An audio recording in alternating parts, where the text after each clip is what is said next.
cielo cae agua, lluvia poderosa.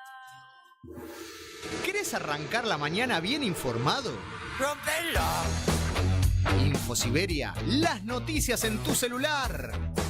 Manda un mensaje de WhatsApp al 1128679078 y recibilo gratis todas las mañanas. Vos sos la única que me hace feliz cuando nadie te dice la verdad. Infosiberia, las noticias en tu celular. No seas como los demás. Manda un mensaje de WhatsApp y recibilo gratis todas las mañanas. Nuestra maestra Eve de Bonafini.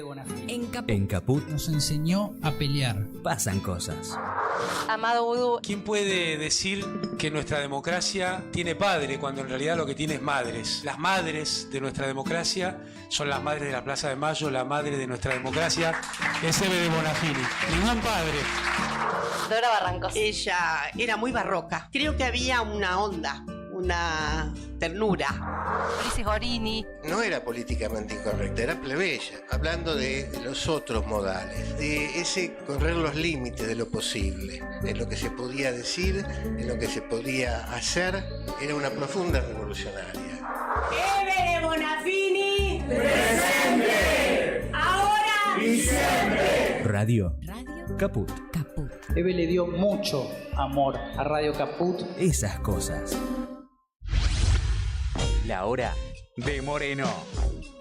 El programa de Guillermo Moreno. Economía, política y actualidad. A puro peronismo.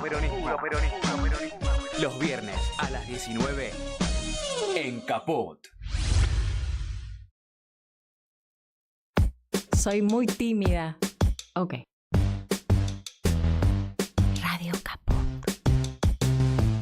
Radio Caput. Estás escuchando Caput. Radio Caput. Radio Caput. Te comunicas con nosotros al 11 65 16 44 46. Radio Caput. Radiocaput.com. Mientras todos duermen, algo muy extraño ocurre en los laboratorios químicos RX. Seguinos en Twitter, @Radio Caput, o en Facebook, Radio Caput. ¿Sabe lo que pasa? Acá le está fallando el engranaje. Si usted no le pone un poquitito de Radio Caput, el engranaje va a seguir fallando. Radio Caput. 5, 4, 3, 2, 1. ¿No quieren? Mate. Bueno, a ver. Ok. Sí. Ah, esa, ¿no? Sí. Ahí sí puede ser. Radio Caput. Radio Caput. Radio Caput. Esto es Radio Caput. Buenas noches, muchas gracias. Radiocaput.com. Estás conectado. Estás en Caput.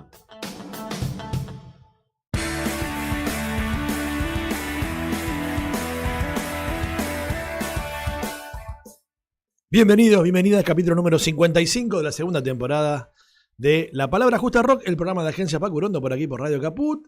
Mi nombre es Mariano Nieva. Bueno, hoy estoy solito. Mi compañera Lula Bono se quedó en casa porque está preparando todo para ver la selección argentina que juega a las 19 frente a Cabo Verde.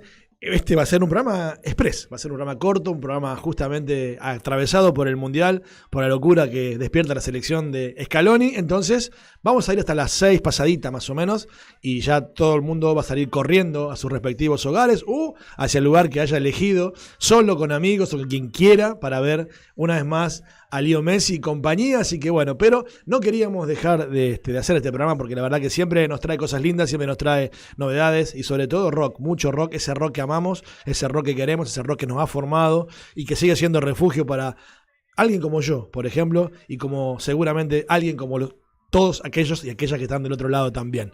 Ya en breve con nosotros Frank Blumetti, él es director de la edición digital de Madhouse, periodista, por supuesto, director quise decir, y periodista, tiene una larga historia también, por supuesto vamos a conversar, seguramente algo del Mundial también vamos a conversar con Frank, porque es un gran consumidor, un gran analista del Mundial, del fútbol, pero por supuesto de mucha música, la revista señera de una de las de cultura rock argentina, una de las más importantes, y también por supuesto de su paso por Cerros y Peces y otras cosas más, que estuvimos conversando acá antes de entrar por allí a este estudio hermoso de Radio Caput, que se llama Chicha Mariani. Bueno, nos siguen pegando cachetazos, la realidad nos sigue pegando golpes bajos, nos siguen doliendo partidas, muertes, desapariciones, de gente que queremos mucho, que admiramos un montón.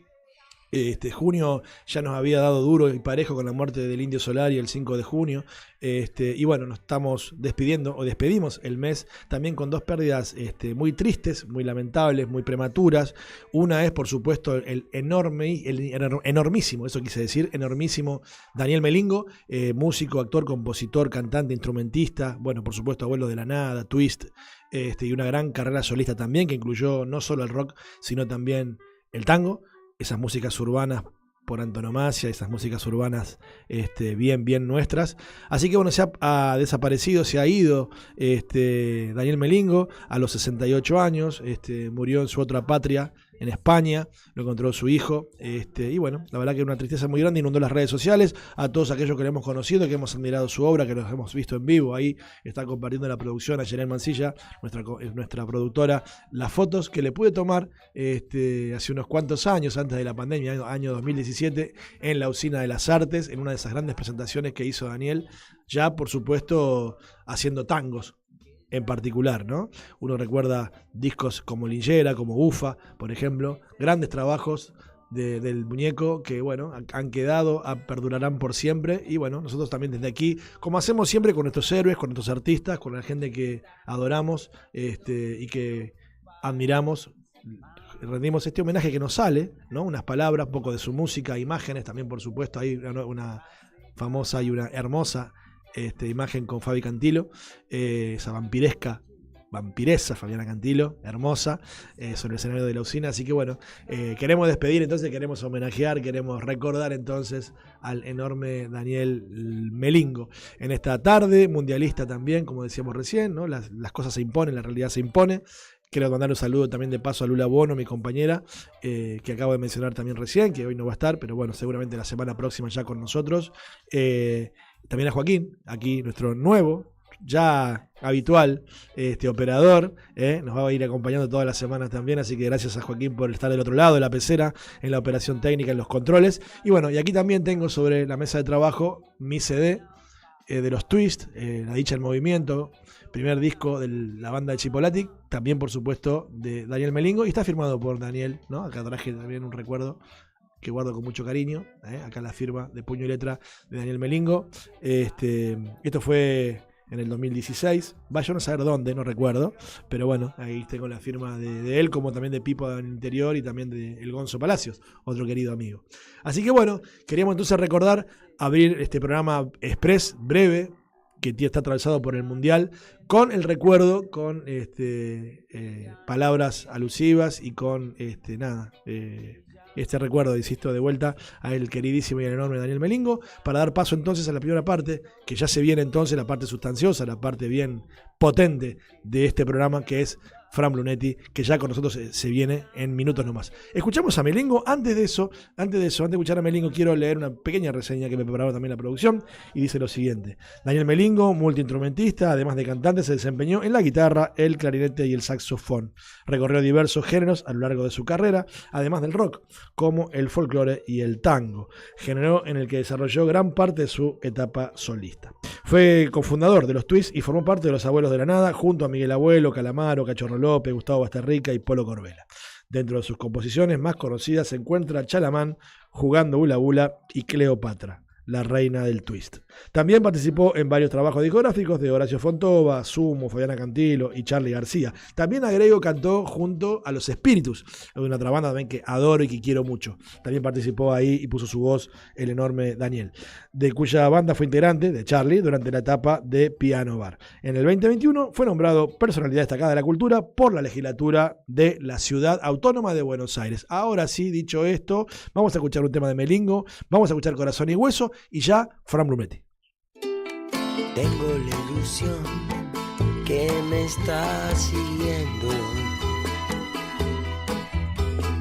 Es la sensación que me está llamando. Quiero controlar este sentimiento. Es pura ansiedad y me va encontrando. Intento parar, pero ya está cerca. Es la tentación que me está acechando. Cuando voy a huir de este pensamiento, me vuelvo a quedar corazón y hueso y me entrego otra vez.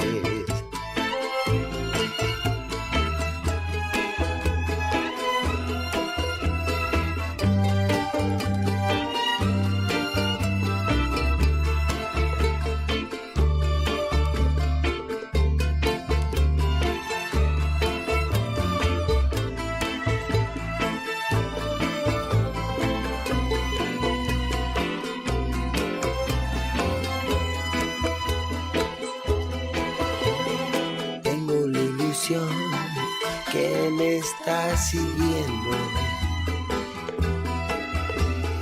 Es la sensación que me está llamando. Quiero controlar este sentimiento. Es pura ansiedad y me va encontrando. Intento parar, pero ya está cerca. ¿Querés arrancar la mañana bien informado? ¡Rompelo! Infosiberia, las noticias en tu celular.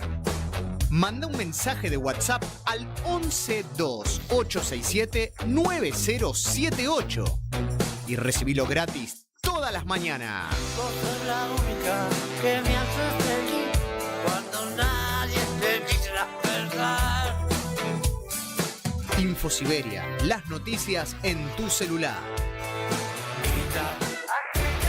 No seas como los demás. Manda un mensaje de WhatsApp y recibilo gratis todas las mañanas.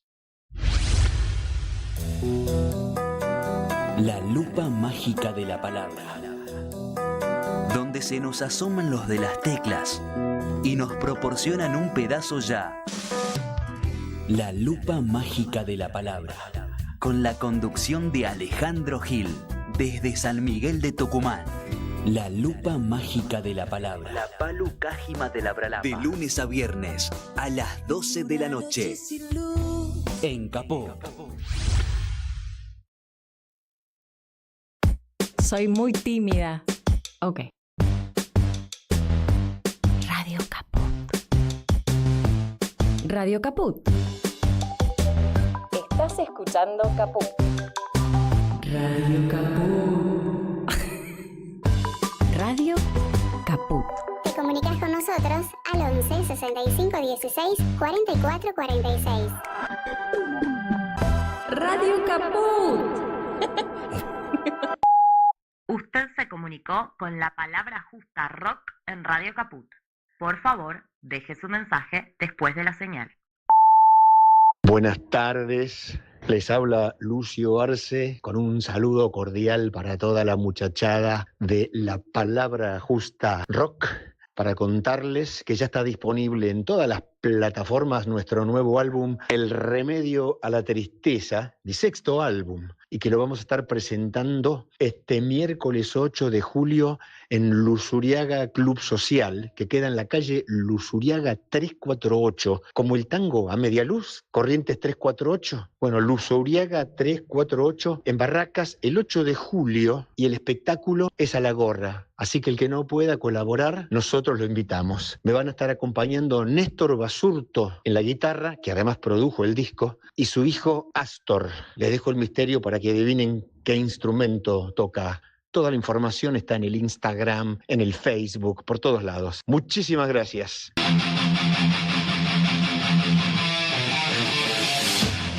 Seguimos con más en La Palabra Justa Rock, el programa de Agencia Paco Urondo por aquí por Radio Caput, segunda temporada, programa número 55, viernes 3 de julio del 2026. Y ya sentado conmigo, un placer, un lujo enorme, Frank Blumetti. Gracias por venir, Frank. ¿Qué tal, Mariano? ¿Qué tal todo el mundo? Muchas gracias a ustedes por invitarme y a vos en particular.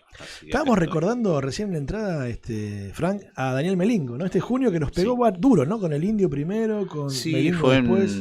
Se murió hasta el cantante de Village People. De Village People también. Fue una semana dura en cuanto a pérdida de conocidos en distintos grados de interés, por supuesto, ¿no? Pero lo de Melingo sí fue una noticia que a mí me tomó totalmente por sorpresa. Yo te contaba hace un rato que yo lo conocí hace 2 millones de años en la redacción del Porteño, pero de saludarlo, decirle hola, ¿qué tal? Porque siempre lo venía a ver a Sims. Y él se hizo pasar por mí en el Festival Rock en Río, porque Enrique Sims llegó primero y él no tenía cómo entrar al festival y él había retirado mi credencial para el festival y bueno, se la pasó a él.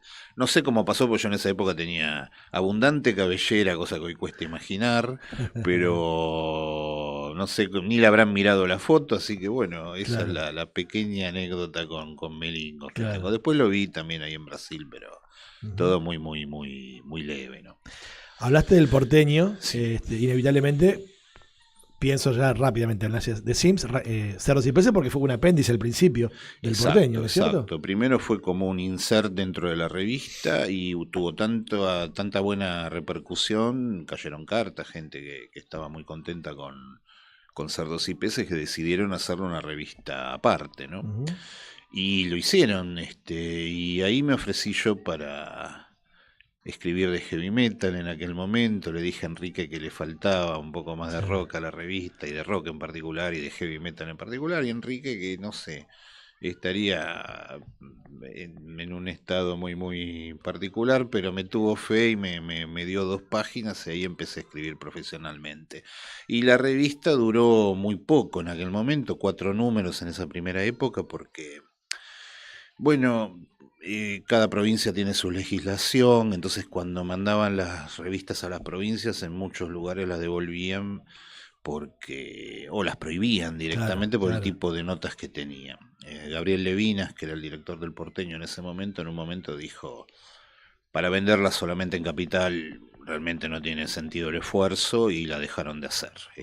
Después volvió Cerdos y Peces en reiteradas épocas, en reiteradas situaciones, pero bueno, nunca fue, no sé, fue lo mismo y no fue lo mismo al mismo tiempo. Claro, yo por una cuestión de edad la agarré la de los 90, cuando volvió, ¿viste? Yo tenía ahí 17, 19 años, 20, sí, más o menos. Claro, había tenido una vuelta antes en el 86, después en el 90, después reapareció un par de veces más, no me acuerdo con precisión. Claro.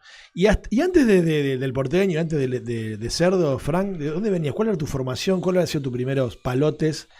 Escribiendo notas, escuchando heavy. Es difícil de decir. Yo tuve 2 padres que en un momento de sus vidas fueron periodistas. Yo crecí rodeado de libros, literalmente, y de revistas y de todo. Yo leo desde los 4 años y te garantizo que siempre estoy buscando algo que leer, desde la etiqueta del dentífrico hasta la etiqueta del Fernet, ¿no? Leo todo en el medio. Así que te imaginarás, escribir fue una cosa natural para mí. Y empecé haciendo pequeños fanzines y pequeñas cosas. Yo en esa época estaba muy, muy fanático de Kiss, hablo de 1980, de 1981, 82, comienzo de los 80s, y llegué a estar en un club de fans que había en aquel momento, el pomposamente llamado Kiss Army, y hicimos la revista del club que se repartía a todos los socios, y que se vendía en un kiosco donde se vendían casi todas las publicaciones underground de la época, que eran Cerrito y Corrientes.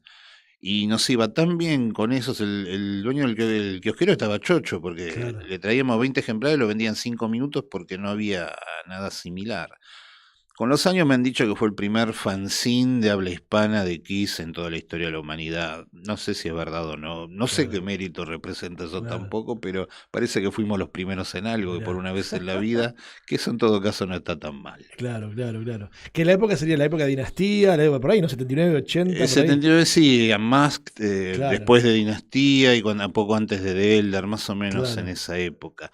Así que lo que tuve fue una formación muy autodidacta y muy underground. La primera cosa profesional o semiprofesional, porque me pagaban un semisueldo, una semicolaboración, fue en el Porteño y más concretamente en Cerros y Peces. Yo era cadete en el Porteño. Claro. Pero básicamente eso, no. Así que me largué más con todo el bagaje que tenía de escribir. Yo escribo y leo desde que ya te conté de muy temprano. ¿Dónde pones a Sims en la historia del periodismo gráfico, de la usina de ideas? Bueno, yo creo que si un día se escribe la historia de la contracultura acá en Argentina, Enrique tiene que ocupar un lugar destacadísimo, porque él fue una luminaria en ese sentido. Fue un tipo increíblemente talentoso, creativo, era buena persona, Enrique. Con todos los defectos que también tendría, él tenía varios problemas, ¿no? Que va, para qué contar, pero era una persona genial y un escritor muy talentoso. Yo siempre recuerdo eso, Enrique abría mentes directamente, era un tipo que te iluminaba caminos sin querer iluminarlos, era, no sé, podría estar horas elogiándolo, y no alcanzaría, era una cosa muy difícil de abarcar. Me estabas hablando hace un rato de que en esta semana, fue estos días que murió el Indio Solari y todo, y me acuerdo que Enrique iba a hacer monólogos con Los Redondos en esa época, y una vuelta, ¿cómo lo admiraba yo a Enrique? Qué confianza le tenía, que le presté mi campera de cuero, porque me dijo que quería interpretar una especie de personaje punk y heavy o algo así, y necesitaba una campera de cuero, como me veía todos los días con mi campera de cuero mía personal, me la pidió prestada. Yo no se lo hubiera dado ni a Dios si bajaba, pero era Enrique Sims y sí, digo, bueno, toma. Pensé que no le iba a volver a ver, pero me la devolvió, un poco manchada de maquillaje, me acuerdo que se había puesto, o de alguna tintura en el pelo, alguna boludez así, pero nada que no pudiera subsanar. Así que bueno, de algún modo lo ayudé a Enrique. ¿La tenés tú esa campera? Sí, por supuesto, ya no entro. Claro, pero la tenés, obviamente. La tengo. Me la quiso comprar Michelle Peyronel en algún momento. Una campera Shot, una modelo perfecto, las que usaba Marlon Brando cuando en esta película. Ahora se me escapa el nombre, últimamente se me escapa todo de la cabeza. Pero sí, la conservo y quedará de herencia para mi hijo. ¿Viste Redondos en esa época con Enrique? No, yo nunca fui muy fan de Redondos, pero sí venían, me acuerdo de la Negra Poli, venía siempre a la redacción del Porteño, alguna vez habrán venido los otros, Rocambole venía también, pero es decir, todo bien. Yo claro. No es que los despreciaba ni nada, pero viste, hay veces que no tenés mucha afinidad o no te agarra un fanatismo. Lo fui a ver alguna vez, si mal no me acuerdo, en Palermo, y creo que fue en la Esquina del Sol, pero no pensemos, estamos hablando hace 40 años o un poco más. Algunas cosas se me siguen escapando y yo sigo corriendo atrás, echando los bofes. Te decía también justamente por tu vínculo con Enrique, más que nada. Por Enrique, obviamente, entiendo, pero no. Esto que te conté de los monólogos fue cuando hacían hicieron unas actuaciones en un barco que había en La Boca, en el María Sí, exactamente, que según Mundi Epifanio no era un barco sino un habitáculo encallado en el petróleo. Esa es una tremenda anécdota con la policía, así lo describió Enrique para decir que no era un barco, Mundi para decir que no era un barco. Pero esos shows que te cuento de la campera y todo fueron ahí en el María Sí. Claro. Después, bueno, a Enrique lo he visto en el Paracultural, en 10 millones de cosas. Era una linda época para toda lo que sea underground y contracultura, había todo un enorme movimiento. Por acá anduvo un par de semanas, Omar Viola. Sí. Sí, puede ser que haya estado también. Caía todo el mundo en el Porteño, ¿no? Desde Miguel Ángel Solá hasta Soledad Silveira, hasta Fontova vivía ahí prácticamente. Qué sé yo, caía el líder del Partido Nacionalista y caía personaje de la política. Para mí fue un desfile de gente Yo que era un pibe de barrio y de casa, Claro, y del colegio a claro. casa, y de casa al colegio, básicamente, en ese momento la cabeza me hizo rock. Claro. Se me abrió totalmente, fue una cosa muy valiosa toda esa experiencia en el porteño, en Cerdos y Peces, mientras duró. Después de ahí, ese tiempo que te llevó después, que va a concluir de alguna manera en Madhouse, tu Sí, sí, criatura sí. también, tu lugar en el mundo, se podría Ujú, decir. así es. Hoy sos director de la edición digital. Exacto. ¿Por dónde anduviste en ese tiempo? Post-porteño, post-cerdos. Bueno, en el tiempo post-porteño yo en un momento renuncié porque me di cuenta que no iba ni a ganar mucho dinero ni como cadete ni como escribiendo. Claro. Y no había mucho más que hacer, sobre todo por eso, más que por el dinero, ¿no?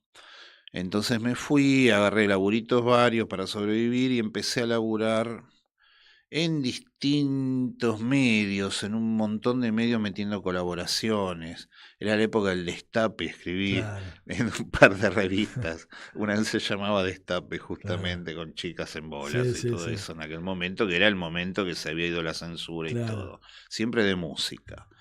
En un momento, en un programa de radios que había, creo que en Radio América, me parece, llamado Lagunas, un nombre extrañísimo, pero que era de rock, buscaban gente para una revista nueva que se estaba haciendo y resultó que eso es una revista que estaba por hacer un señor que se llamaba Jorge Zamorano, que era un diseñador de la revista 7 Días que había cerrado y tenía la indemnización y quería sacar con ese dinero una revista. Y así salió la revista Rocker. Ahí escribió Petinato y mucha gente, creo que el mismo Rosso que habíamos hablado, Alfredo Rosso que habíamos hablado hace un rato, y mucha gente del Expreso Imaginario. Y ahí caí yo, presenté unas notas y bueno, empecé a escribir ahí. Duró 3 números esa revista también porque le demoraron la salida de la revista en la imprenta, los anunciantes no le quisieron pagar y se hundió el barco. Con la indemnización que le pagaron en esta imprenta, entonces quiso volver a insistir y ahí me agarró a mí y a otro pibe que se llamaba Daniel Ladich para que ideáramos una revista de heavy metal, que era lo que estaba en boga en aquel momento. Y yo entonces con 85, fue esto, con 20 años y ya estaba de secretario de redacción de una revista. Yo estaba feliz de la vida y daba saltos mortales en el aire. Así que así empezamos con esa revista llamada Riff Raff, que en esos momentos estaba la revista Metal que sacaba la editorial Magendra, la misma de la revista Pelo, y salimos nosotros con esta revista semi-independiente, semi-profesional, semi todo. Y bueno, eso fue en el crash course de periodismo, que con eso terminé de formarme así de modo muy, muy autodidacta. Riff Raff, un poquito de homenaje a AC/DC, el tema de AC/DC. Absolutamente, absolutamente. Buscábamos un nombre que no fuera tan obvio como ponerle heavy metal, una cosa así, y bueno, pensando, y bueno, esto está tan bueno, es tan fácil de recordar y suficientemente ambiguo como para que esto te evoca el rock, ¿no? Vos escuchás Riff Raff y no es como cualquier otra pavada. Duramos poco también, tuvo un buen éxito inicial, pero después no se vendió mucho. Y en esa revista, bueno, entró como colaborador César Fuentes Rodríguez, con el cual nos hicimos amigos en aquel momento. Cuando la revista cerró, eso fue en el 86. Pasaron unos años que, bueno, yo trabajé en la disquería de César en aquel momento, hice varios trabajos también. Colaboré en las Cerdos y Peces en la vuelta del año 86, porque tuvo varias vueltas las Cerdos y Peces. Pero no estaba fijo en ningún lado, hasta que en un momento César agarró un dinero, no sé cómo ni de dónde, no recuerdo, sobre todo, no recuerdo. Y con eso dijo, bueno, tenemos para hacer una revista. Nos juntamos los que estábamos en aquel momento en la Riff Raff, que era básicamente César, nuestra amiga Silvana Andrada y yo. Y bueno, craneamos lo que fue la revista Madhouse. Y Madhouse que empezó un poco en medio del despelote, porque a poco de salir estalló el tema de la hiperinflación en el año 89, que bueno, no sé si describir todo esto, pero vamos a necesitar varios programas y la ayuda de varios economistas y bueno, y filósofos y psiquiatras también, para explicar un poco todo lo que fue aquel momento, pero las cosas aumentaban a ojos vistas. Fue un vértigo inflacionario pocas veces visto que es difícil explicarle a la gente. Bueno, ya lo vamos a vivir dentro de poco. No sé por qué tengo la horrible sensación de que vamos hacia eso de vuelta, pero bueno, queda para otro programa. Pero salimos en medio de todo ese despelote y afortunadamente César había pagado por anticipado los 2 o 3 primeros números. Gracias a eso la revista pudo seguir saliendo, porque si no, con el desastre no hubiera podido seguir adelante. La cosa es que, bueno, a partir de ahí, con algo que empezó medio como un proyectito, terminó durando una década entera y acompañamos todos los 90 y pisamos los 2000, el nuevo siglo, y evolucionando nosotros como revista y viendo cómo la escena y las bandas también iban evolucionando. Fran, ¿qué te ofreció desde siempre el heavy metal para ser un hombre formado en esa música, en esa cultura? ¿Qué sentís que encontrabas ahí? ¿Qué encontraste ahí en el heavy? Bueno, como yo era un pibe en aquel momento y la información te llegaba, no como ahora que tocas la internet y te aparece absolutamente todo lo que quieras. En aquel momento vos agarrabas las cosas como podías. Alguien traía una revista de afuera, algún libro, alguien te contaba algo, conseguías algún disco, como fuera. Así que empecé la casa por el techo. Yo empecé a escuchar heavy metal porque entendía que era, bueno, una música fuerte, que uno cuando es chico busca esa energía, esa electricidad, y también una postura más bien filosófica al respecto sobre la necesidad de estar luchando en tiempos difíciles y tener la fuerza para hacerlo. Básicamente era esa la ideología, pero me duró poco porque empecé a ver actitudes y cosas entre los supuestos heavy metálicos que tampoco me gustaron mucho. Me moví siempre entre el heavy metal y el punk por esos motivos, pero qué sé yo, mira, cito de memoria mal y pronto, pero hay una frase de Patti Smith definiendo al punk que ella decía que es otra forma de decir libertad, ¿no? Yo creo que tanto el rock como el heavy o el punk fue en aquel momento, sobre todo, un lugar de encuentro donde vos estabas con gente que pensaba y quería lo mismo que vos, en una manera de encontrarte con otra gente, compartir cosas y buscar una manera de ser libres y bueno, y luchar contra la siempre agobiante realidad y todos los problemas que te causa. Toda esta cuestión de rebeldía y de energía que transmitía el rock, ya fuera en forma de punk, de heavy metal, lo que quieras decirle, creo que eso fue lo que siempre me estimuló y siempre me alentó, y por eso es lo que siempre me interesó del rock. Y que aún hoy me sigue interesando. Yo creo que eso no lo ha perdido, pero aunque el rock ahora no, y la música en general no tiene el mismo predicamento en los jóvenes que tenía en aquel momento. Claro, te iba justamente a marcar porque estabas hablando en pasado un poco, ¿no? Como diciendo, ¿no? Y viste que el rock tenía, encontrabas, ¿no? Nosotros nos encontrábamos en recitales o en todo tipo de bares o lugares donde había rock o había esa onda, y te encontrabas con tus pares y craneabas cosas y había movidas y esto y lo otro. Hoy los chicos tienen internet y básicamente se mueven a través de internet y de los celulares y esto y de lo otro. No necesitas salir mucho ni ir a buscar mucho, tenés todo el alcance de tu mano. No sé si es mejor o peor, es definitivamente diferente y sé que no se parece a lo que hacíamos nosotros. Y si bien ahora hay chicos que sí les interesa el rock y hay una escena y hay movida y todo, me doy cuenta que no tiene el mismo poder o el mismo predicamento que tuvo antes. El rock siempre se adaptó, se supo adaptar. No sé qué pasará en el futuro, es un misterio. A mí me gustaría que lo que sea que venga y lo reemplace tenga el mismo poder y ayude a la gente a estar despierta y a sentirse viva, ¿no? ¿Vas a ver conciertos? Perdón, te interrumpí, pero ¿vas a ver conciertos? Cuando puedo. Últimamente ahora estoy más mayor, me canso mucho. Entonces, si es algo que me interesa mucho, sí, voy, por ahí me invitan o algo así, pero últimamente no, salgo menos. Bueno, pero es una cuestión de la edad más que nada y una cuestión física. pero sí me interesa, iría a ver mucho más si pudiera, hay bandas que me interesan, hay cosas muy, muy buenas que cada tanto escucho, tanto a nivel nacional como internacional, veo que se siguen apareciendo cosas, siguen apareciendo cosas, no se siguen apareciendo cosas. Y bueno, la esperanza de que la escena reviva y que la importancia del rock reviva siempre está. Te preguntaba también del metal un poco porque, bueno, sos como decíamos, un tipo formado en el metal, en el Sí. punk también, por supuesto. Y también escribiste un libro, subiste parte de un libro de heavy metal. Ah, sí, ese libro, es verdad. Ese libro fue a pedido de un conocido mío, Gustavo Díaz, que él fue diseñador gráfico en Magendra y él quería sacar un libro de heavy metal. Estuve un año haciéndolo, me faltaron muchas cosas, Gustavo me volvía loco en un momento diciéndome, el libro, quiero ver el libro, ¿cuándo está el libro? ¿Para cuándo el libro?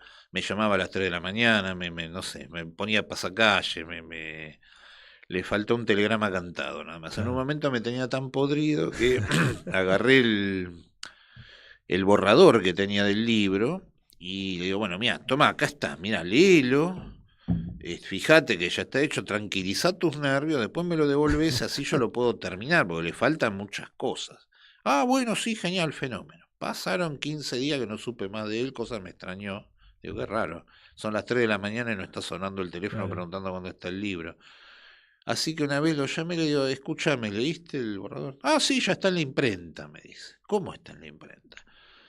Sí, no, me pareció que estaba bien así como estaba y lo mandé. Y dije, ay. Y el libro salió como salió. Necesitaba muchísimo más trabajo. Claro. Necesitaba pulirse, necesitaba de todo. Necesitaba hacer un libro en realidad. Así que fue una cosa que para mí fue un trabajo a medias. Pero se publicó de todos modos y quedó así. No obstante, mucha gente viene hoy y me dice, no, ese libro fue muy valioso porque esto y que el otro. Seguramente en cuanto a la información, en cuanto a la data, sí, pero como libro para mí me parece que deja mucho que desear. Algún día quizás lo reescriba, pero algún día. Claro. En aquel momento pasó lo que pasó y yo nunca lo publicité mucho porque estaba contento por un lado, pero avergonzado por el otro, porque digo, no, ¿cómo salió así? Falta esto, falta lo otro. Le falta mucho trabajo al libro. Un gran momento del metal argentino puede haber sido también esa época de convivencia, porque entiendo que convivió Madhouse. Madhouse arranca en el año 89. ¿Y le pegó? En ese momento había pasado el primer estallido del heavy metal, que Claro. fue con Riff, 8 y compañía. Y en aquel momento, bueno, era la etapa post-hiperinflación, donde Claro. estaban haciendo punta Rata Blanca y Hermética, los derivados de B8. digamos. Pensaba también en la heavy rock and pop. Ah, también, por ¿no? Digo, en ese supuesto. momento de Sí, convivencia, sí. ¿no? Digo, un momento muy importante de la escena, ¿no? Absolutamente. Conviviendo la Madhouse justamente con... Yo estuve un con la año heavy. afuera, estuve casi todo el 90 afuera viviendo en Italia. Y cuando volví ya había aparecido la heavy rock and pop. Me acuerdo del Ruso Berea, lo conocí por la calle ahí en el centro, que me lo presentó César. Y bueno, empecé a escuchar la heavy y digo, pará, esta gente realmente sabe lo que hace, ¿no? Empezó a haber toda una movida creciente. Y a partir del 91-92 fue cuando, aprovechando el dólar más o menos estable y las condiciones de aquel momento, empezaron a caer bandas acá. Esto parece ahora una tontería, decir, vinieron bandas de afuera a tocar. En aquel momento no lo era, porque Claro. caía una cada 10 años más o menos. Yo fui a ver a Van Halen y a Queen y a The Police y cada una de esas cosas fue un concierto memorable, sobre todo porque no venían ni los perros. Claro. Y a partir del 91, tímidamente, me acuerdo que cayó Faith No More, que venía del segundo Rock in Rio, cayó Led Zeppelin, esta banda que Led Zeppelin. mezclaba Sí. a Elvis con Sí. música reggae y Led Zeppelin, que fue un espectáculo. Sí, es increíble. Empezaron a caer tímidamente y en el 92 fue una explosión de bandas extranjeras que venían cada 2 minutos. Yo era el desfile de todos mis héroes de la adolescencia, uno atrás de otro tocando en obras o donde fuere.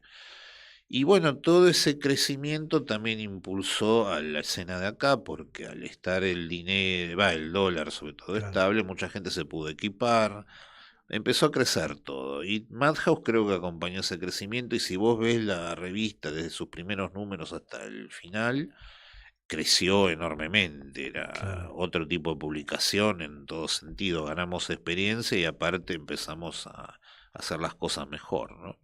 Frank, por eso de que decías hace un ratito que tus orígenes un poco, si se quiere, los podemos encontrar y rastrear en los fanzines, ¿no? Después con la experiencia porteño, Cerdos, Riff Raff.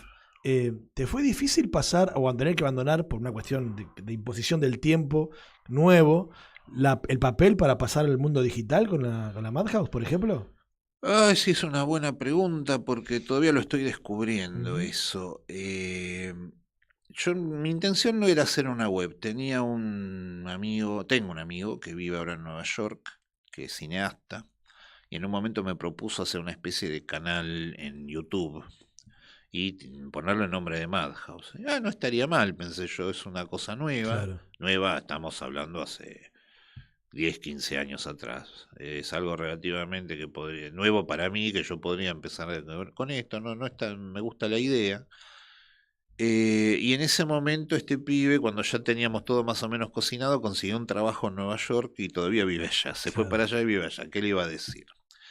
Pero para ese entonces yo había registrado la marca Madhouse a mi nombre porque estaba caída. El nombre Madhouse se me ocurrió a mí. En su momento lo registró César a su nombre. Éramos todos amigos en aquel momento y uno también es muy joven, era muy joven y muy ingenuo. Yo decía, bueno, jamás nos pelearemos, y jamás habrá ningún conflicto, está bien que lo registre todo lo que quiera, con mi bendición.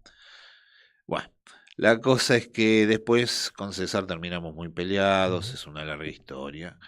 Y yo me fui de Madhouse y bueno, pasaron los años, yo me dediqué a otras cosas y me dediqué al periodismo de gastronomía y vinos y de turismo. Llegué a sacar otra revista con mi actual esposa, Mercedes Parisa, que espero me esté escuchando en este momento. Saludos a Mercedes. Saludos a Mercedes, cariños, besos. Y con la que trabajaba también en Madhouse, ella era la coordinadora de la editorial. Pero bueno, armamos una revista de vinos y gastronomía, estuvimos con eso todo este tiempo y bueno, ahí apareció este muchacho con la idea del canal de YouTube. Y se me ocurrió registrar la marca porque comprobé que estaba caída. Es decir, César no la había vuelto a registrar y estaba ahí boyando. Así que la registré a mi nombre y después de muchos intentos, hablando con otra gente y sacando conclusiones del dinero que tenía y podía podía gastar, bueno, lo más obvio fue hacer una web. Claro. Hicimos la web que aún hoy está, madhouse.com.ar. Primero tuve una socia con la que terminé peleado. Hubo una primera etapa de esa web que duró un par de años y después ella cerró todo. Y en 2020 volvimos a empezar. Y fiel a la tradición de Madhouse, como en el 89 empezamos y al toque estuvo la hiperinflación, en 2020 salimos y al toque la pandemia. Así que siempre salimos en medio de algún desastre, así que si hay una tercera encarnación será cuando caigan las bombas o vengan los marcianos finalmente a invadirnos, o salga Chulu de las profundidades del océano y nos devore a todos. No lo sé, pero por ahora seguimos en la web y bueno, tiene cierta repercusión. Y yo le sigo tratando de encontrar la vuelta. Es como que estamos pasando por varias etapas. Hay todo un grupo de gente muy talentosa, distinta de la que estaba antes. Hay algunos viejos colaboradores o colaboradores viejos. Está Lala, por ejemplo, Lala Toutañán, Mariano Miramontes, Mariano Ash, gente que estuvo en épocas pasadas. Hay otros que espero que vuelvan. Y bueno, estamos con eso y le trato de encontrar la vuelta todavía. El laburo es muy distinto y es inagotable y es permanente, es como un cierre permanente. Claro. Y bueno, está bueno, por un lado está la cuestión de que tenés un espacio para explayarte si querés. Es una web para leerla realmente, no es para pasarle por encima, no es la noticia cortita necesariamente, es una web para leerla y bueno, estamos tratando todavía de encontrarle la vuelta aún después de estos años incluso. Hablaste de Chulu y bueno, Lovecraft, ¿no? Están presentes también en la cultura metalera. Bueno, ¿no? mi gato, tengo un gato que se llama Chulu, un gato negro, por supuesto. Sí, claro. ¿Qué le vamos a poner? ¿viste? Pomponcito, ¿viste? No medio, Toribio menos. Bueno, no, yo dije, pongámosle Chulu, que era un gato negro llamado Chulu que meta miedo. Claro. Y bueno, sí, a veces me salta encima, hace Claro. cosas medio de Chulu, pero bueno, ahí está. Perdóname, te No. interrumpí, me decías de... No. Estábamos, no sé qué te estaba diciendo, pero me quedó como que metí también la De parte esta de Lovecraft y Lovecraft de porque Chulu y todo eso, justamente sí, sí. lo mencionaste, digo, y también decía lo que Lovecraft tan presente también en la imaginería, ¿no? En la poesía y en la Sí, estética sí, del sí, heavy sí. metal. Sí, sí, es verdad, es verdad. En un momento tuvo su Iron predicamento. Maiden, por ejemplo, ¿no? Exacto, sí, o en Metallica mismo. Ujú. Metallica tiene un tema de Call of Cthulhu, ¿no? Call of Cthulhu, Exactamente, y no sé si debe tener alguna idea. Deben haber varios temas, si buscamos en toda la historia del rock, que están inspirados en Lovecraft. Estoy segurísimo de eso si nos ponemos Sí. a pensar y a sacarlo. Después el heavy metal, bueno, ha discurrido por otros caminos, se ha vuelto también, creo que Tolkien ha sido una gran influencia para mucha gente, hablando de escritores.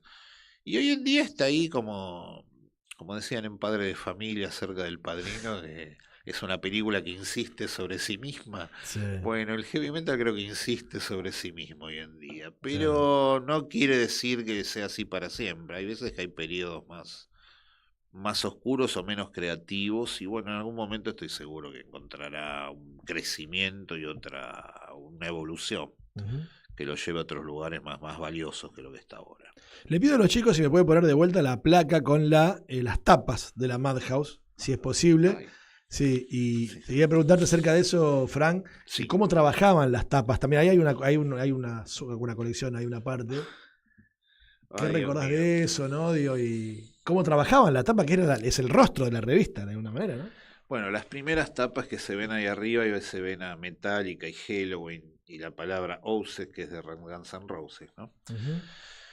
En esos momentos las revistas se hacían con lo que se llamaba fotocromos, que eran 4 películas, una Ahí para está, cada mira. tinta, ¿no? Ujú. Ahí están, esos fueron los primeros números. Ujú. Lo que ves se hacía con letra set, se ponía letrita por letrita, Qué bárbaro. o en el caso de la idea de Metallica y la de Halloween, recortaba letras de diarios y otras cosas, pero en un momento no teníamos ni plata ni para letra set. Y el otro día hablando con alguien me estaba acordando cuántos reportajes perdimos, porque teníamos por ahí, éramos tan pobres como decía Olmedo, teníamos un solo cassette y no había plata, a veces Había que para otra regrabarlo. cosa había que regrabar. Y vos decías, pero está bien, ¿por quién lo va a escuchar Claro. esto? Si hubiéramos grabado todo, si hubiéramos guardado todo lo que hicimos, teníamos un archivazo hoy en día, pero así se perdió. Muchas cosas se perdieron así. Y bueno, de toda esta cosa semi-artesanal, de recortar letritas y de pegarlas con el letracet y de conseguir fotos como podíamos y todo, se fue creciendo.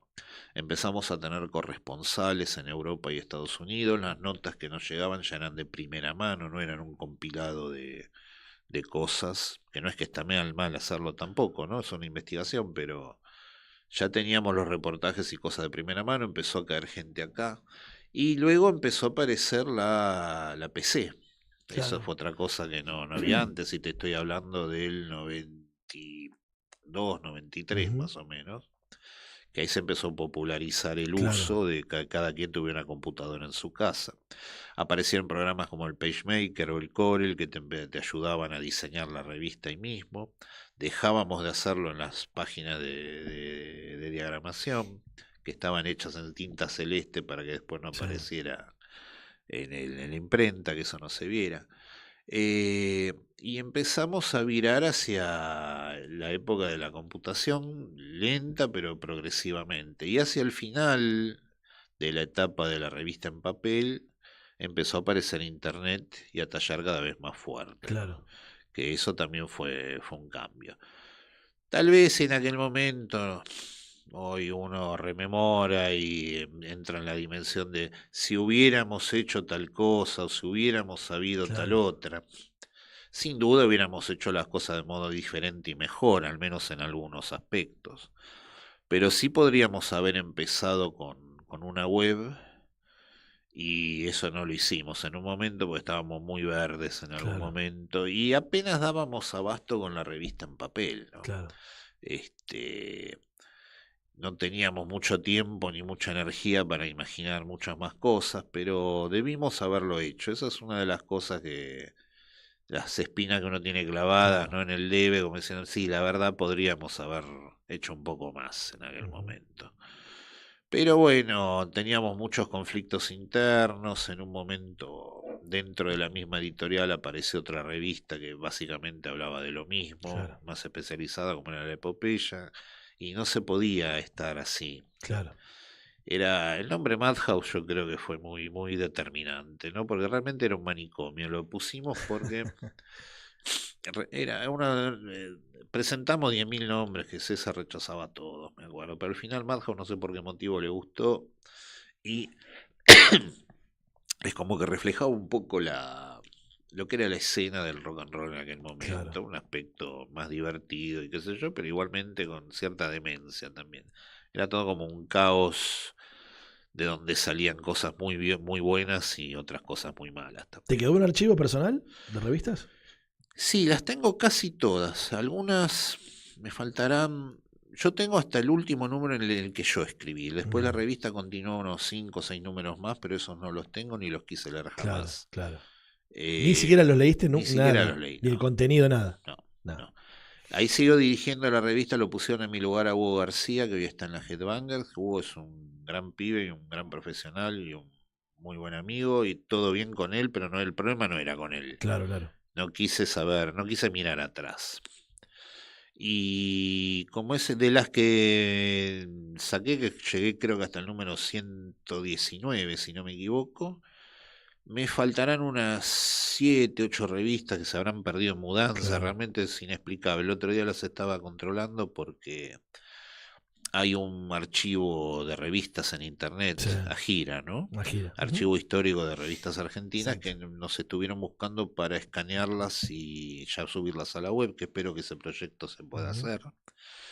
Y revisando los números que tenía, descubrí que me faltan algunas que no tengo idea de cómo se perdieron. ¿No recorriste Parque Rivadavia, por ejemplo? ¿Anduviste por ahí? Podría ir a buscarlas. Sí, sé que se venden. Es verdad, está en el Parque Rivadavia y otras librerías de viejo, y se venden también en Mercado Libre o lugares o webs tipo así. Y quizás las puedo ir a buscar las que me faltan, pero esto fue bastante reciente. Así que todavía no organicé ningún safari de búsqueda ni nada, pero lo voy a hacer en algún momento. Pero conservo casi todas. Sí. Agradecerte mucho por esta visita, Frank. Lo último breve va a ser entonces meternos en el evento del lunes, que vas a estar participando allí con el amigo Andrés Violante. Exacto, con el amigo Andrés Violante y las amigas Eugenia Tabano y Lala Tautanian, que también van a estar ahí. Correcto. En el marco de estas muestras de fotografía de trinchera que está haciendo Andrés, exacto. Ahí vamos a estar hablando con él, supongo que acerca de Madhouse, de cómo se hacía, un poco como estamos haciéndolo acá. Así que bueno, si la gente no está viendo ningún partido del Mundial en aquel momento y tiene ganas de venir, con mucho gusto ahí estaremos esperándolos para hablar y todo. Hay que registrarse. Tengo entendido, así que bueno. Ahí inscripción en www.bcnn, Biblioteca del Congreso de la Nación.gov.ar. Exactamente. Perfecto. Se meten ahí, se inscriben. Creo que debe tener capacidad limitada la sala, por de ahí la inscripción. Es bueno. Pero la entrada es libre, así que a quien le interese el tema, ahí vamos a estar diciendo unas cuantas verdades, supongo. ¿Le ve futuro a la selección argentina? Sí, yo creo que este es un mundial donde realmente ningún equipo ha sido tremendamente impresionante, qué sé yo, y creo que Argentina está en condiciones de al menos llegar a la final y bueno, tratar de hacer lo mejor que pueda. Todo el mundo ahora dice que Francia esto y Francia lo otro, pero Francia es un equipo, son dos equipos, arriba es un cañón y atrás es una laguna, es una cosa muy, muy extremista. Si están inspirados arriba, te destrozan. Pero abajo, el otro día vi el partido de Suecia, que un equipo decente le hubiera metido 3 goles a Francia. De la manera espantosa que defiende Francia. Al mismo tiempo, los delanteros son terribles, ¿no? Pero creo que está entre Francia y Argentina hasta el momento. Los demás equipos no me han impresionado mucho. Algunos son más voluntariosos, algunos menos, pero no he visto gran cosa. Es un mundial muy hipertrofiado, digamos, con tantos equipos y tanto comercio y tanta cosa, y el cooling break del orto. Pues dije orto, perdón. Orto en italiano quiere decir huerta. Huerta. Exactamente. Sí, señor. Este mundial de la huerta, digamos. Así que bueno, toquemos madera y no digamos nada y esperemos lo mejor, que creo que es lo que deberíamos hacer. Fran, gracias por venir. Gracias a vos por invitarme y bueno, y un cariño grande a toda la gente que está escuchando. Nos vemos el lunes. Nos vemos entonces. Dale.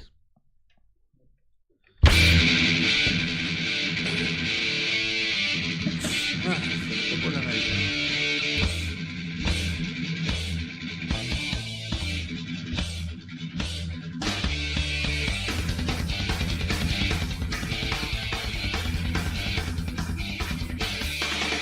El tormento del vino artificial y su atmósfera parrillera anestesian la conciencia común que transcurre su infancia en la tierra estomacal, masticando esta siniestra heredad. Prisionero estoy en mi sab natal, donando sangre al antojo de un patrón por un mísero sueldo, con el cual no logro esquivar el trago amargo de este mal momento. Mientras el mundo policía y ladrón me bautiza sonriendo. Gil, trabajador, bestia humana que duermes aún, de la cuna al ataúd, extraviado del rumbo a seguir, por ignorar que no existe el fin del que escapar.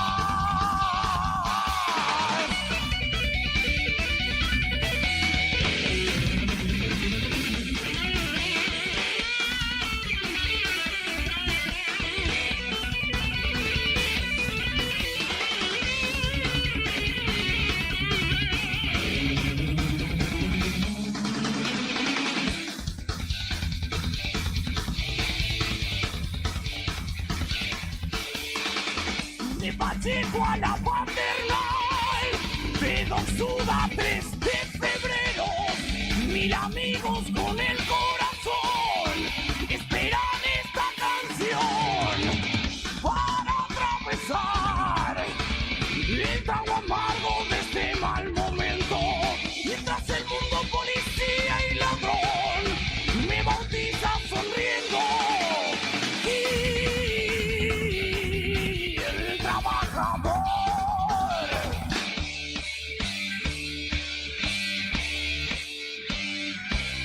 Gil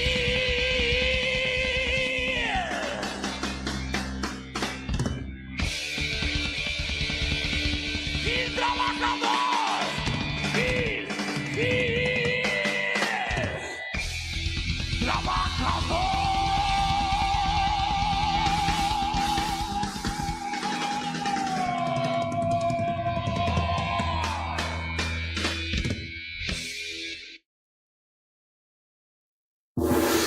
¿Querés arrancar la mañana bien informado? ¡Rompela! Infosiberia, las noticias en tu celular. Manda un mensaje de WhatsApp al 1128679078 y recibilo gratis todas las mañanas. Vos sos la única que me hace feliz cuando nadie te dice la verdad. Infosiberia, las noticias en tu celular. No seas como los demás. Manda un mensaje de WhatsApp y recibilo gratis todas las mañanas. Último bloque de La Palabra Justa Rock, episodio 55. Bueno, nos dejó calentito acá el estudio Frank Blunetti contando historias, contando por supuesto su recorrido en el periodismo, Madhouse, Cerdos y Peces, su libro sobre heavy metal. estuvimos charlando un poco de eso y de también todo lo que se viene, que incluye, por supuesto, esta charla que va a estar dando junto a Andrés Violante, Lala Tautoniani y amigos, este lunes a partir de las 19 horas en la Biblioteca del Congreso de la Nación, en un ciclo de conversaciones que tiene el querido Andrés Violante. Así que bueno, queríamos también sumarnos a ese evento que va a contar con 3 jornadas los lunes sucesivos. Así que bueno, gracias a Frank una vez más por estar aquí. Hemos recordado y hemos repasado al comienzo lo que nos ha dejado de alguna manera la obra, que nos fuimos escuchando su canción, de Daniel Melingo, este músico también artista enorme de nuestra cultura popular, que falleció a los 68 años, y también otro querido para mí, artista, en este caso un actor, también nos dejó hace 2 días nomás, antes de ayer, es Santiago Ríos. Él era muy conocido, se hizo muy popular en aquellos tempranos 90, fines de los 90, con Cha Cha Cha, ese programa también de alguna manera que ha sido de culto para el humor, con un elenco increíble, ¿no? Estaba, por supuesto, Santiago, Pablo Cedrón, Mariana Brisky, los 3 ya desaparecidos, Diego Capusotto, Fabio Alberti, Alfredo Casero, bueno, toda una troupe de gente delirante, hermosa, increíble. Y bueno, Santiago ha sido también parte de ellos, ha sido parte de la troupe, lo pude conocer, lo pude entrevistar, he charlado mucho con él, muchas veces por privado, me ha invitado a su teatro cada vez que hacía alguna obra ahí en el Vitral. Así que bueno, también lo he sentido mucho. Falleció Santiago Ríos a los 71 años. Yo tuve, como decía, la oportunidad y el placer enorme de haber podido charlar con él una noche de radio en mi querida Zoe, ahí en San Cristóbal, en el año 2020, el 5 de marzo para ser bien preciso del 2020, estaba empezando la pandemia. Lo recibí a Santiago, hablamos una hora de todo, de música, por supuesto, de actuación, de teatro, de literatura. Y bueno, quería compartir brevemente un audio, un fragmento de esa charla, un minutito, conversando con Santiago acerca de cómo él llega y arriba a Cha Cha Cha. No lo sé. Tal vez lo haya, pero inconscientemente. Eso era algo que salía por salir, o sea, era todo impulso, como uno debe actuar, ¿no? Claro, en realidad, claro. Arriba del escenario. Todo impulso. Era como se improvisaba mucho. Claro. Entonces, una idea madre, digamos. Exactamente. Sí, a veces ni idea madre había. Alfredo empezaba con algo y los demás lo teníamos que seguir. O sea, se hacía muy difícil y era maravilloso. Fue un aprendizaje, pero muy, muy bueno para mí. A pesar de no comulgar con las ideas de Alfredo, yo estoy muy agradecido. Me dio de comer en un par de años. ¿1 año y medio estuviste vos ahí? 1 año y medio. Me dio de comer y además aprendí muchísimo y la pasé bien. ¿Le agradeciste al Puma Goito una vez que haya llegado a Cha Cha Cha por un incidente que tuviste con él? Sí. Le he contado. Eso de un incidente que tuviste con él, digamos. Le he contado. Y me pasó una cosa con Leo Rosenbasser. Leo Rosenbasser. Bueno, Leo era la persona que estaba actuando con él. Leo sale, perdón Leo, voy a contar esto, pero también voy a decir algo muy bueno que me pasó con vos. Leo sale del set y dice, porque tiene esas cosas, pero de bocón que era, no, después lo comprendí. Claro. Después lo comprendí porque me comencé a ver yo también y por cosas que me han dicho los compañeros de mí. Entonces yo dije, pucha, mirá vos, y yo que estaba juzgando a otro y al final yo tenía mis cosas también. Y él dijo, estos son actores, no ustedes. Y a mí mi ego se sintió ofendido, le clavaron 3 puñales, 5 sables, 3 espadas y lo perseguí por todo el canal y bueno, llegamos al baño y discutimos que esto que lo otro y me encontré con Sebastián Borenstein que me llevó por los pasillos y entramos a la oficina de producción de Cha Cha Cha y ahí estaba Alfredo, comenzó a improvisar, yo lo seguí, que esto que lo otro, terminamos de improvisar y le dijo a Sebastián, hay trabajo para este muchacho y ahí comencé a trabajar. Claro. Bueno, nada. Qué lindo. Ahí arrancó entonces la historia de Santiago Ríos con Cha Cha Cha, con Alfredo Casero y con todo aquello que de alguna manera terminó siendo ese programa de culto, que tiene sus sitios de internet, su canal de YouTube, también su sitio de Instagram, donde bueno, la gente por supuesto puede seguir viendo ese delirio increíble que fue durante tantos años Cha Cha Cha, con esos actores que recién dijimos, enumeramos y que han dejado también una huella enorme, ¿no? Todavía siguen en pie Alfredo Casero, Diego Capusotto, Fabio Alberti. Pero bueno, queríamos de alguna manera también, en este espacio de rock, porque tenía mucho rock también Santiago, homenajearlo, despedirlo a nuestra forma, como dijimos al principio, que hicimos también con Daniel Melingo y con tantos artistas que van pasando por esta vida, porque nos han dejado una huella muy grande, porque nos han dejado un recuerdo enorme, porque nos han dejado momentos hermosos que hemos vivido, ya sea en un recital, en una sala de teatro, por la televisión, riéndonos, emocionándonos, cantando canciones. Así que, bueno, también desde aquí un homenaje enorme y una gratitud y al querido e inolvidable amigo Santiago Ríos, entonces también que ha partido. Así que bueno, con esto empezamos ya a despedirnos de este pequeño programa express de La Palabra Justa Rock hoy, porque por supuesto estamos atravesados todos por el espíritu mundialista, nos queremos ir a ver a la selección argentina, así que bueno, un saludo muy grande para mi compañera Lula Bono, gracias a Joaquín en los controles, ahí en la operación técnica, gracias a Yelén Mancilla, nuestra productora general, gracias de vuelta a Fran Blumetti por haberse venido hasta aquí. Nosotros nos despedimos hasta la semana que viene con un capítulo más de La Palabra Justa Rock. Y bueno, a seguir rockeando y vamos a Argentina. Nos despedimos. Chau, hasta la semana que viene. Noticiero sin novedad, el infierno que pide más, y una calle llamada agresividad, y tu amada llamándote a descansar. Mil palabras y nunca hablar. En Caput estamos con el padre Paco, que para mí es un placer y un honor. Buen día. Hola, buen día. Pasan cosas.